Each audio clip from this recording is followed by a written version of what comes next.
Good day, everybody. This is our 5th podcast of Beyond 911. If anyone has any questions on today's podcast or any podcast that we've done in the past, or if you have any great ideas of any podcast you'd like to hear, please email us at beyond911@peelpolice.ca. In 1993, I ran for my life with my baby girl in my arms. I spent over a year being tortured and shamed for being me. My partner dictated how I was going to feel. When the physical violence started, I remember believing I deserved it. Why didn't I just keep my mouth shut? Finally, I had no choice. I had to run. I worked hard to give my daughter the best life I could. Now I'm an officer in the Intimate Partner Violence Unit, responding to domestic violence calls.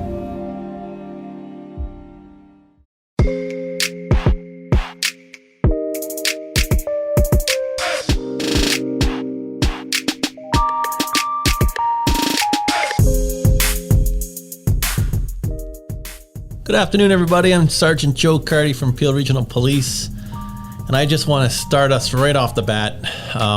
It's been recognized that intimate partner violence is the highest number of calls received at Peel Regional Police. And that's why I have Inspector Lisa Hewison with us today. Good afternoon, everyone. Thank you, Lisa, for being here.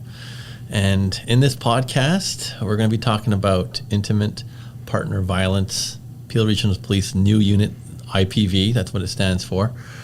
And it was created to basically deal with these types of situations. We're going to talk about how to get help. We're going to talk about how to provide safety tips for those in need. And we'll run you through what police do at a intimate partner violence call. But let me first get to the background of Inspector. You've been on for 24 years at Peel Police. I sure have. And from my digging up through my archives to get all this information, just make sure I got this right, because your career spans, you've been everywhere. You started at 11 Division, then you went to the Neighborhood Policing Unit, you went to Bikes, then you went to the Criminal Investigation Bureau at 11 Division, then you go to Public Complaints. That's a big difference. Yes. Then you go to 21 Division, which is Brampton over Mississauga, 11's in Mississauga. And congratulations, you got promoted there. I sure did, to sergeant. And then they put you in 21, Criminal Investigation Bureau? I spent some time in 21 uniform as a sergeant, then went to as a detective to 21 CIB. Okay, so how did this come out? Then they throw you to courts, Davis Courts. That's correct? Or is No, that's correct. I was promoted to staff sergeant, and I went to Davis Court. And I was the staff sergeant for court security there. That's a very important job. I think we don't talk about it enough, is what of all our workers do at Davis Court, and even our prisoner escorts. They're phenomenal. I don't think they get enough credit for what they do with it on a daily. Don't. It's the busiest courthouse in North America. That's going to be a future podcast. You got me on something there. Then you became the DI, duty inspector, going to all the major calls. Yes. And then you went to learning development. Holy jeez, it just never ends. A little bit of everything. And you got promoted to inspector when? It was 2017. Wow, okay. And right now you're in crimes against persons. I am. And I've been there for a year now. And that's phenomenal. And that's why we have you here, because you're in charge of this new unit, IPV, Intimate Partner Violence. And before we get into it, from my executive producer, they say you got something for me. Yes, I brought a clip for you if you could play it.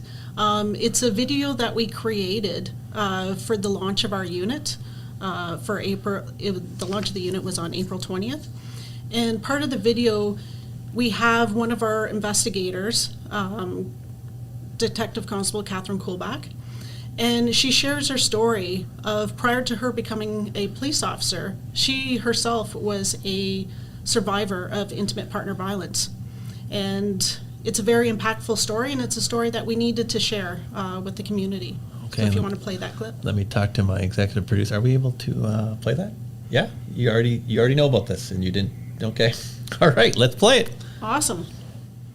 In 1993, I ran for my life with my baby girl in my arms, leaving my home and all my belongings behind. I had enough. I spent over a year being tortured and shamed for being me. Every day when the front door opened, I didn't know if it was going to be a good day or a bad day. My partner dictated how I was going to feel.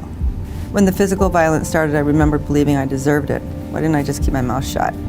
I spent so much time suffering in silence at the hands of this man, being choked up against the wall while holding my baby, punched while I was nursing her.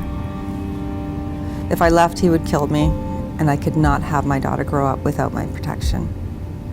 I hid all this from my family and friends. I was embarrassed and ashamed. When I made the decision to leave, there was no place for me to go, no beds available in any of the women's shelters in the region. Finally, I had no choice. I had to run. At the hospital, a kind nurse put me in a room and placed a telephone in front of me. She said, "Call the police or I will." My sister pushed me to tell my story to the police, and so I did.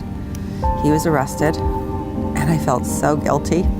How could I do this to him? I became angry, and then I became strong. I worked hard to give my daughter the best life I could. I taught her to be strong and independent. Now, here I am, a mother of 3 and stepmom to 1. Now I'm an officer in the Intimate Partner Violence Unit, responding to domestic violence calls. Why doesn't she just leave? How many times have I heard this question? I can tell you why she doesn't leave.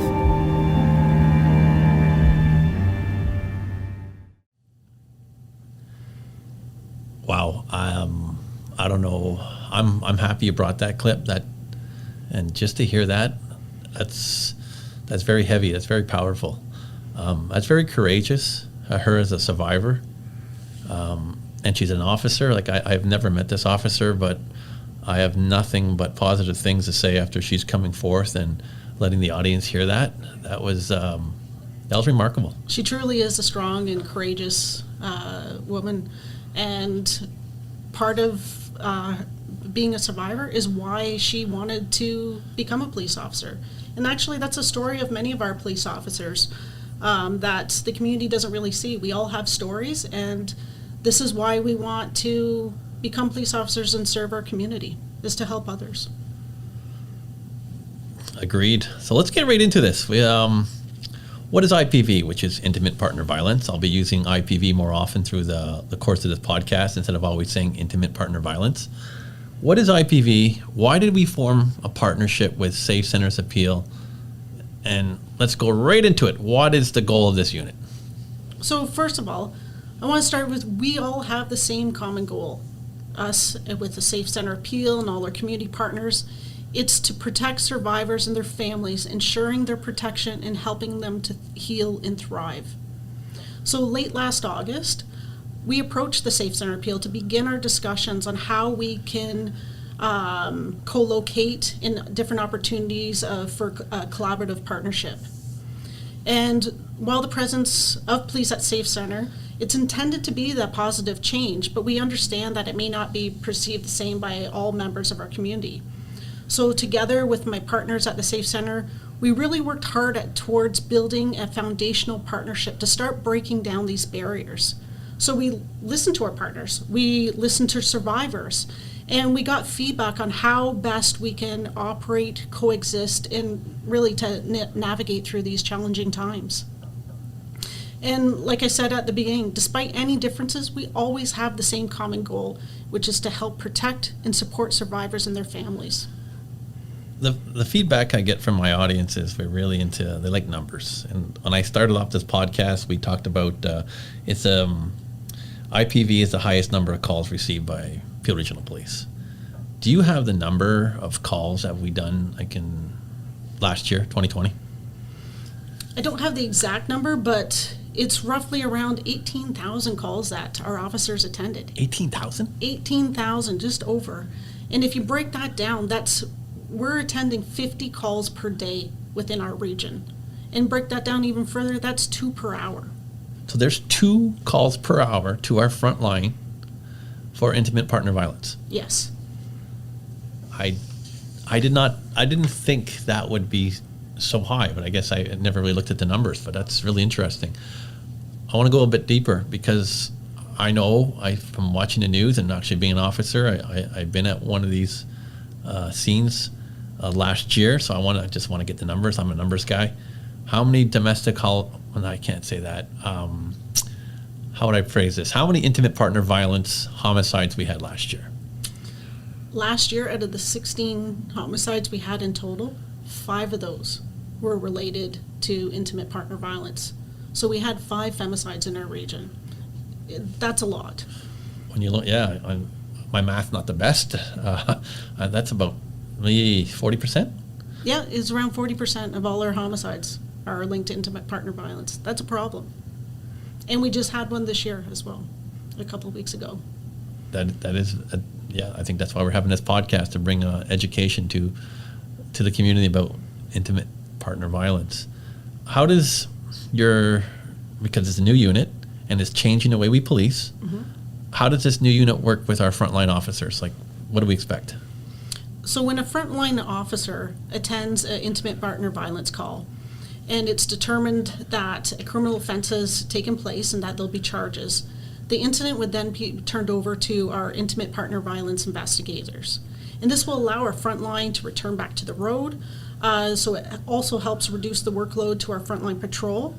And also by turning it over to our IPV investigators, they're able to take the time and do a more thorough investigation and take time with the survivors to ensure that they're provided the care that they need. I like that.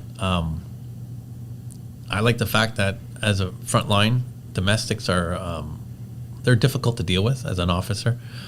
Difficult meaning it's difficult call to do because it affects everyone. And I'm glad that you have a unit that's going to be specializing in this and from my understanding, taken away from frontline. So that means the frontline can be doing other things. I'm not saying they're more important because all calls, all criminality are the same. I'm just looking at it as everyone benefits. And that's Absolutely. A good way of putting it? That is a good way of putting it. So what benefits? Let's tell everyone, why do you think this unit benefits our community? So the main benefit is the overall better victim care and management. So we're taking more time with the victims and survivors, providing them the care and after support through our partners at Safe Center. Our IPV investigators receive specialized training in the area of intimate partner violence investigations and also specialized training in interviewing and child interviewing. And it also allows us to have that increased monitoring of high-risk offenders because we're trying to reduce recidivism. So this new unit, then they're going to be contacting the victims. Let's say domestic violence. It's not domestic violence. It's the old terminology. We're more modern now. It's intimate partner violence. So when this takes place, let's say it happened today, your unit will be contacting the victim weeks down the line, or even some of your partnerships at Safe Center Appeal? Absolutely. We'll be maintaining that communication with our survivors throughout the investigation, after the investigation, to the court process, and even after their court process. I think that's something that's overdue. We should have been doing that years ago. It's long overdue. Your unit, who are these officers? I know they're Peel Regional Police. Well, who are they made of? So when we created the unit, we had put out the posting for 40 constable positions, and then we have 8 supervisors, detectives. And for those 40 constable positions, we had 166 applicants. That's a huge number. And that's really demonstrating the passion that these officers have, that they want to become a part of this unit. And so we were tapping into our experienced officers and recruited the best of the best. And our selected members, they have shown that direct and interest in becoming members of the unit. Are these officers in uniform? No, they're not. So that is another benefit of having this investigative unit. So the dress for the investigators is business casual. So they're not in uniform. And they're operating unmarked police vehicles. And this is so they can be less intimidating, especially to individuals who have that mistrust towards law enforcement.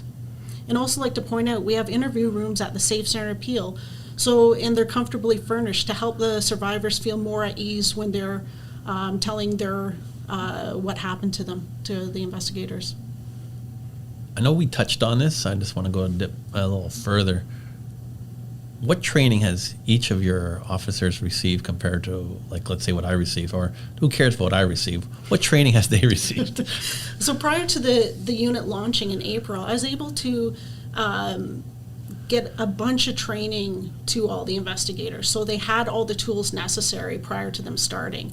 And this included having special training in anti-racism and culturally appropriate and sensitive responses. They have extra training in domestic violence investigations, sexual assault investigations, and they'll know how to better handle survivors. And they receive that extensive training for interviewing and child interviewing. And all of which, this all combines to offer better care and support to survivors through that enhanced trauma-informed approach. So the unit started, when did it start? It started on April 20th. So now we're in June now, so a couple of months in your view. And I want the honest, no, don't butter this up. Has this unit been successful so far? I would say, yes, it has been successful, but in saying that it's been successful, it has a double meaning. And what I mean by that is these officers have been going from call to call. They're busy their entire 12-hour shift. Well, they have to be. I just look at my math. You said there's 18,000 approximately, and there's 40 plus supervisors, so let's say 48, 49 people. It doesn't make sense, the math. It's a huge workload they have. And they are being, in only 2 months, you can already see that they're being overworked. But that's also saying that there's a lot of incidents that are happening in our region, and there's a huge need to have this type of unit for our organization. It's very important. Would you say that's the biggest challenge so far for your unit, is how busy you guys are? That would be, absolutely, that would be the biggest challenge. Is we can always use more people. True, and I think maybe that's something that might have to happen because this seems so important. It is, but some of the other successes where we should say too is how the feedback that we're getting from survivors that is direct to our officers. They're saying that they feel more comfortable not ever having to go into a police station, that they can just go into the Safe Center of Peel and non-police facility and feel comfortable and safe to give their what happened. As well as I had survivors tell my officers, I can't believe you're a police officer, you look just like me. And they think they're social workers. So it's changing that perception of what they think a police officer is and to break down those barriers. It's helping. It is absolutely helping.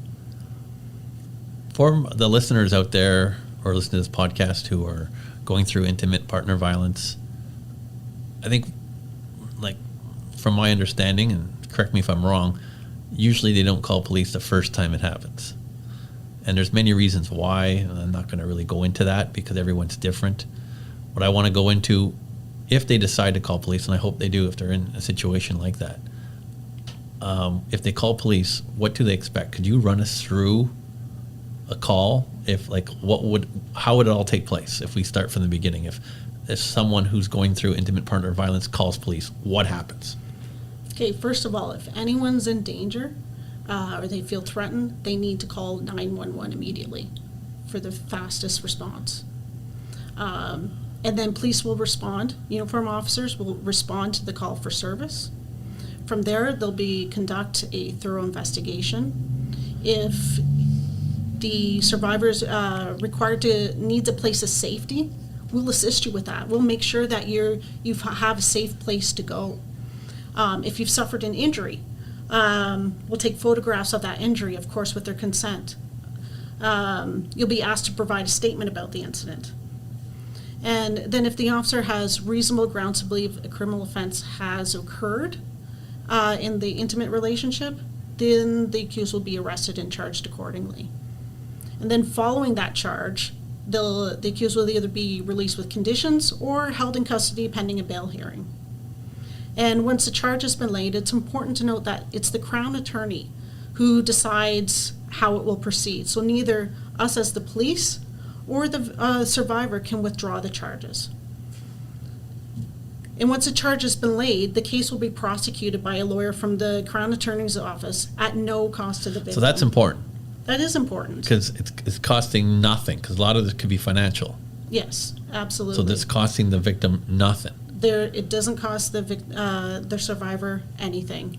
And also when you go to, if the case does proceed to trial, they'll be required to attend court. And that's where there's a lot of apprehension, is the court process. And they can be assured that our officers will be there with them through every step of the way. And also we have the services of the Victim Witness Assistance Program, which are civilian workers who are there to help survivors and guide them through the process and make sure they have everything they need to feel comfortable and get them through the court process, which is very difficult for people. So that's, you explained it really simple. You call police if you're in danger, 911 immediately. Yes. Police respond to to the call. Obviously, they show up, and depending on what happens, they'll get a witness statement. They'll take photographs of your injuries if there is any. Obviously, if there's grounds for arrest, police will make an arrest. They have to make an arrest. Your unit, when do they come into this? So that means if I'm the officer, I arrive at scene, and let's say for argument's sake, charges will be laid. From there, the phone call is being made to my officers, and they'll come in and take over the investigation. Okay. So they'll look after taking the statements, depending on the situation, the arrest of the accused, and laying the charges, all the paperwork, and going through that court process. That's all my officers, investigators that will be doing that process. So just to make this clear, frontline responds, you guys, the Intimate Partner Violence Unit comes and takes over. Yes. Then the officer, do they have to supply their notes or anything to your unit, or do they just go off and do their next call? Oh, they'll have to provide their notes for what they observed at the call and to get them to that point. And then they're free to go on the next call. It's not a good way of putting it, no, but it's not. Especially in such a heavy topic. And your unit takes it all the way through the court proceedings, contacting the victim, updates, and yes, using your partnerships with Safe Center Appeal to get the best course of assistance.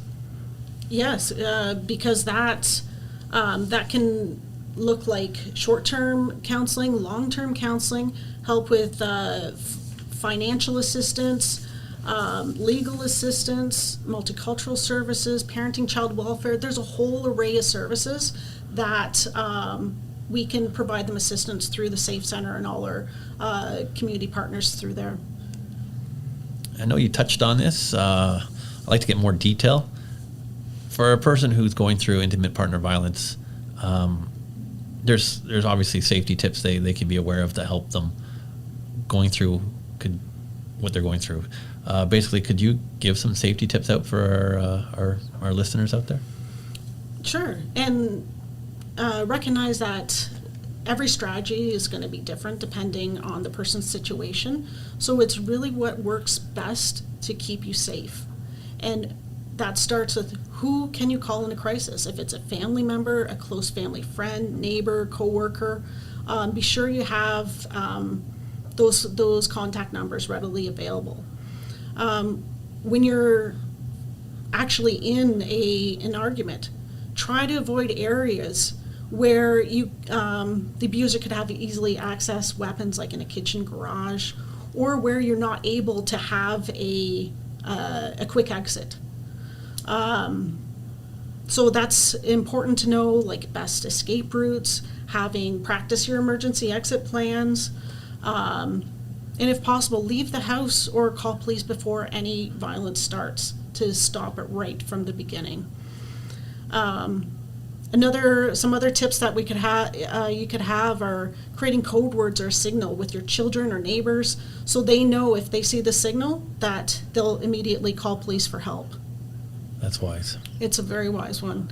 Also to have some cash available, only in a place where you know it to be. So if you needed that fast exit escape, that you have some cash available, or your bank cards, credit cards. And the other important thing is Would you put passports in there? Absolutely, and I was going to actually mention that next, is the important papers. Have them, or copies of them, in an area where only you know, so you always have access to them. Your passport, immigration documents, health records, bank information, court documents, because these are important things that you'll need when you need to escape. Those are really good tips. Thanks for giving those. COVID-19. It's been since March 2020.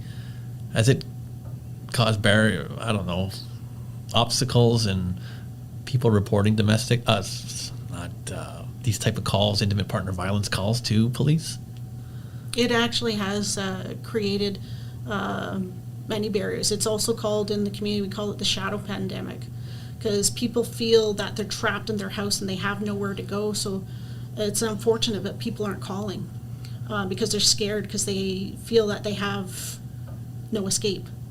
And hopefully with this model and different service delivery model that we have with the IPV unit, it will make people feel more comfortable that they know that they can get the assistance and help and supports that they need to break free of these abusive relationships.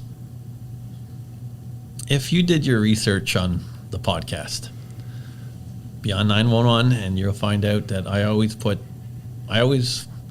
like to really grill my guests. And I know you did your research, because my research of you're always doing research on other people. So what I'm going with this one is this new unit, and you throw in COVID-19. What song would best describe the future of this unit, or the future, what's happening in our society today? Because you gave us some big numbers. And I know it's not an easy one, because I want you to, what song would you best describe what's going on with your unit today? Wow, Joey, that's a thinker. Well, Wasn't expecting that one. Not like I'm putting you on the hot seat. It's just a song. Oh, okay. Let's see, a song that comes to mind. There's one that I heard on the way into work this morning. It's an oldie, but it's a goodie. This morning you heard it? Yes, I did. Do you remember the song Goo Goo Dolls? Was it Better Days? Yeah, that's like, 15, 20 years ago? It is, but it's a great song. And when you listen to the lyrics, it's really inspirational. And it's all about talking about changing the world, making it a better place. And that actually explains the whole unit, is that's what we're trying to do. We're trying to make our community better. And take a listen to the song. It's a good one. I like the title Better Days. I remember it. I'm trying to think of it. I haven't heard it in a long time. Don't make me sing it. I want you to sing it.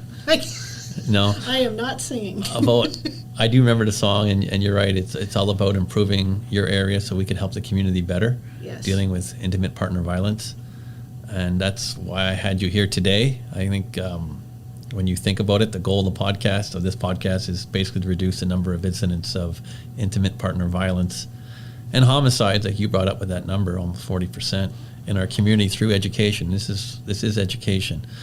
I believe we must continue to work closely with our community partners, exactly what your unit's doing, to ensure that victims of intimate partner violence and their children get the help and support they need to leave these type of abusive relationships and rebuild their lives. I think you guys are onto something, the way you're having contact with the victims, the way you're working with them, and more importantly, the partnerships that we're forming at Safe Centers Appeal. I'm just looking at it as, from my days as an officer, saying this should have been done years ago. This is fabulous. I'm happy to have this podcast. It's very heavy subject, and it's not something that we could joke or laugh about. This is all serious, and I'm impressed with your unit right now, and I know they'll be working hard. And I like your philosophy that you're going to try and fight to get more people, because I think you're going to need it. Because this is going to be a game changer for our community. Yeah, and it's so important that we are changing the way we do our service delivery. It all fits in with community safety, well-being, with collaborating with our partners, because we can't do this alone. It's something that takes help from everybody and everyone in our community, all our community partners, and our community members. And we need to do more prevention and education to really educate the community about intimate partner violence. Well, thank you, Inspector, for being here today. And for my audience, if you have any questions on this podcast or any ideas you want to see on future podcasts, you can email myself at beyond911@peelpolice.ca. We'll get back to you. We'll put on the podcast you want to hear. And if you have any questions about this very important subject, we'll get them answered to you. And until next time, thank you, everybody. If any of you listeners here today are experiencing intimate partner violence or know anyone who is, please seek help and support from the Safe Center of Peel. Their website is, I'll spell it for you, SCOPEEL.org. And their phone number is 905-450-4650. They're available 24 hours a day, 7 days a week. If you're in danger and need immediate assistance, please call 911. Thanks again for listening. Until next time.